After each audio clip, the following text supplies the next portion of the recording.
দর্শক, আমি আছি মদিনার সেই আজব ঘটনা ঘটার যে পাহাড়, জিন পাহাড়ের সামনে। বিভৎস জিন নিয়ে পাহাড়গুলো দাঁড়ায় আছে।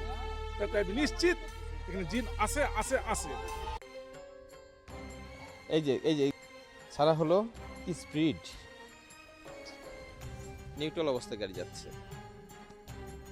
এই যে আমি একটু নেমে দেখানোর চেষ্টা করছিলাম। ম্যাগনেটিক কিছু থাকবে। দর্শক, আমরা যাচ্ছি জিনের পাহাড় দেখতে, যেখানে আজব আজব সব ঘটনা ঘটে।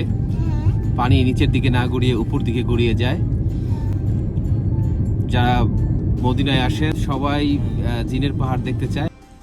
গাড়ি বলেন, পানি বলেন, সবকিছু উল্টো দিকে যায়, যে কারণে এই জিন পাহাড় নাম পড়েছে 2010 সালে। এই যে সড়কটি দিয়ে আমরা আসলাম, এই সড়কটি কিন্তু এ পর্যন্ত এসে আর কিন্তু সামনে বাড়তে পারেনি এবং সড়কটি এখানেই শেষ হয়ে যায়। কারণ হিসেবে বলা হচ্ছিল যে 2010 সালে যখন মদিনার সরকার এই সড়কটি তৈরি করছিলেন, অনেক পাহাড় কেটে কেটে কিন্তু এই সড়কটি করা হচ্ছিল। কিন্তু যখন এখানে আসলো, তখন এই যে দেখা যাচ্ছে যে কালো দাগগুলো দেখতে পাচ্ছেন, যে এখানে আসার পর কিন্তু আর কিন্তু সড়কটি কাটতে পারেনি এবং নিচুর দিকে যে যন্ত্রপাতি ছিল সড়ক কাটার, সড়ক তৈরির, সেই যন্ত্রপাতিগুলো কিন্তু নিচ থেকে উপরের দিকে, অর্থাৎ মদিনা শহরের দিকে চলে যাচ্ছিল। এবং এখানে এমন এমন ঘটনা ঘটে যে পানি ফেললে নিচুর দিকে না যেয়ে উপরের দিকে আসে। একই রকমভাবে যদি গাড়ি চালানো হয়, গাড়িও কিন্তু নিচুর দিকে না গিয়ে নিউট্রাল করা অবস্থায় কিন্তু উপরের দিকে চলে আসে। তো এই যে সড়কটি কাটতে গিয়ে মদিনা সরকার কাটতে পারলো না, এবং পরবর্তীতে এই সড়কটি এই পর্যন্ত শেষ হয়ে গেল। এরপর থেকে কিন্তু এই পাহাড়টির নাম হয়ে যায় জিন পাহাড়। এবং এখানকার যারা আসেন, তারা কিন্তু বলেন যে রাতের বেলা আজব আজব ঘটনা তারা ঘটতে দেখেছেন। যদিও কখনো কারো ক্ষতি হয়নি বা কোনো ক্ষতিকর কিছু হয়নি। এবং আমি যেখানে আছি এর চারপাশে কিন্তু পাহাড়। আমি যদি একটু ঘুরিয়ে দেখাই, এই যে দেখেন সড়কটি এখানে এসে কাটা বন্ধ হয়ে গেল। এই যে সড়কের পিচ সবকিছু কিন্তু রয়ে গেছে, দেখেন। এটা বলা হয় যে এমনিতেই রাতের বেলা হঠাৎ করে এটা বন্ধ হয়ে যায়, কাটা সড়ক। এবং দেখুন চারদিকে কিন্তু পাহাড়। এই যে দেখুন, এই যে এটা অনেক বড় উঁচু পাহাড়। এবং আমি যদি দেখাই, চারদিকেই কিন্তু পাহাড়। আমি চারদিকে পাহাড়ের মাঝখানে আছি। এটি আর কোনোই কারণ নয়, শুধু একটিই কারণ ছিল, যে এই পাহাড়ের মাঝখান দিয়ে কিন্তু সরকার সড়ক তৈরি করছিলেন। এবং তৈরি করতে এসে এই জায়গাটিতে এসে যখন আর কাটতে পারছিলেন না, পাহাড় কেটে কাটার পর কিন্তু বারবার আহ, বাধাগ্রস্ত হচ্ছিলেন এবং নির্মাণ কাজের যে যন্ত্রপাতি ছিল সবকিছু গড়িয়ে মদিনার দিকে চলে যাচ্ছিল। তখন কিন্তু বাধ্য হয়ে কিন্তু সরকার আর এই সড়কটি সামনের দিকে এগোতে পারেনি। আমাদের সাথে জাহিদ ভাই আছেন, একটু জাহিদ ভাইয়ের সাথে শুনবো যে এখানে কি কি আজব আজব ঘটনা ঘটে। আপনি বলছিলেন, একটু আমার দিকে তাকিয়ে বলবেন।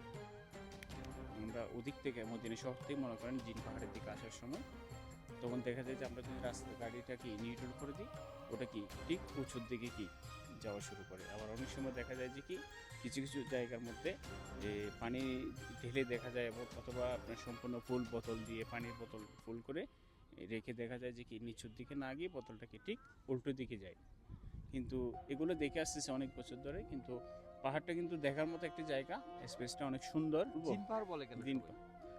জিন পাহাড় তো বলে আপনার, এটাই জিন। এটা আসলে জিনদের কিছু কি এখানে দৃশ্য থাকে আছে, এবং কি সবসময় তো হয় না, মনে করেন কিছু কিছু সময় হয়ে থাকে, লোকে জানে। আর মূলত কথা হচ্ছে এই রাস্তাটা নিয়ে কাহিনীটা, পাহাড় কাটতেছে এবং কি আজকে কাটতেছে, মনে করেন কালকে এসে দেখা যায় যে কি পাহাড়টা কি যতটুকু কাটছে অতটুকু কি আবার ঠিক আগের মতন কি বন্ধ হয়ে গেছে।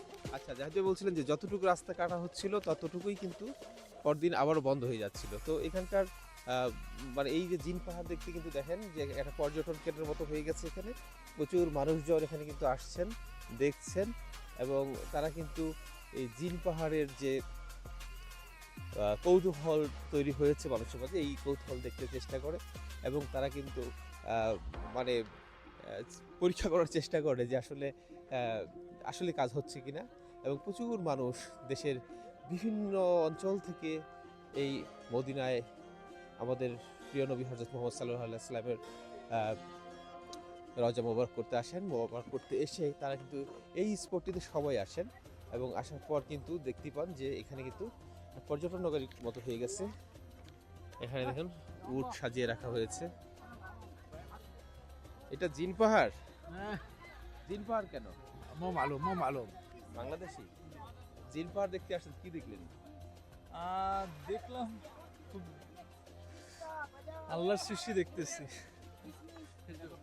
কি দেখলেন জিন পাহাড়ে এসে? জিন পাহাড়ে এই যে পাহাড়গুলো দেখে আমার কাছে খুব মনে হচ্ছে যে এটা জিনেরই পাহাড়, কারণ এইভাবে পাহাড়গুলো হয় না সাধারণত। কি অদ্ভুত টাইপের পাহাড়। তারপর ওই দিক থেকে আসার সময় পাহাড়গুলো দেখছি আর কি, যে বিভৎস সিন নিয়ে পাহাড়গুলো দাঁড়ায় আছে। তাই আমি নিশ্চিত এখানে জিন আছে আছে আছে। আসলে তেমন কিছু না, তবে এই যে পানি উল্টা দিকে যায় যেটা, এটা সত্য। পানি উল্টা দিকে যায় এটা সত্য, গাড়ি উল্টা দিকে যায় এটাও সত্য।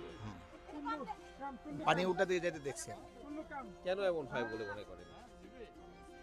এখানে ম্যাগনেটিক কিছু থাকতে পারে। এখানে কিন্তু একটা পর্যটন কেন্দ্রের মতো হয়ে উঠেছে এবং এত সুন্দর যে চারিদিকে পাহাড়, মাঝখানে একটি ভূখণ্ড এবং ছোট্ট এই জায়গাটি ঘিরে কিন্তু সব মানুষের আনাগোনা, নানা ব্যবসা বাণিজ্য খোলা হয়েছে। যে এখানে যারা বাচ্চারা আসেন তারা বিভিন্ন পুতুলও কিনতে পারে। জিন পাহাড়ে কি দেখলেন একটু বলেন? আমি আবার কি বলবো, আমি এসব নিয়ে ব্যস্ত। জিন পাহাড়ে কি দেখলেন বলেন? জিন দেখেছি, আর কি দেখবো। জিন কেমন দেখতে? সারা সারা জাফর কাপড় দিয়ে পুরোটাই মরানো, মুখটাও মরানো, পাটাও মরানো, কিছুই নাই, সাদা একবার। দেখা গেছে এমন? জিন দেখা গেছে? না, জিন দেখা যায়নি, তবে অদ্ভুত ঘটনার জন্য এই পাহাড়ের নাম রাখা হয়েছে জিন। আসলে আমি এখন পর্যন্ত কোনো জিন দেখতে পাইনি। কি অদ্ভুত ঘটনা দেখলেন? আমি আসার সময় দেখলাম যে রাস্তার মধ্যে কয়েকজন বোতল দিল এবং বোতলটা নিচু জায়গার দিকে না গিয়ে সেটা গড়িয়ে গড়িয়ে উপরের দিকে যাচ্ছিল, এটাই হ্যাঁ, দেখলাম। ধন্যবাদ। দর্শক, আমরা বিভিন্ন মানুষের সাথে কথা বলছিলাম, তারা বলছিলেন যে আসলে তারা জিন দেখেনি, তবে কিছু অদ্ভুত ঘটনা তারা দেখেছে এবং এই অদ্ভুত ঘটনার সাক্ষী হতে তারা এসেছিলেন। তো এই ছিল জিন পাহাড়ের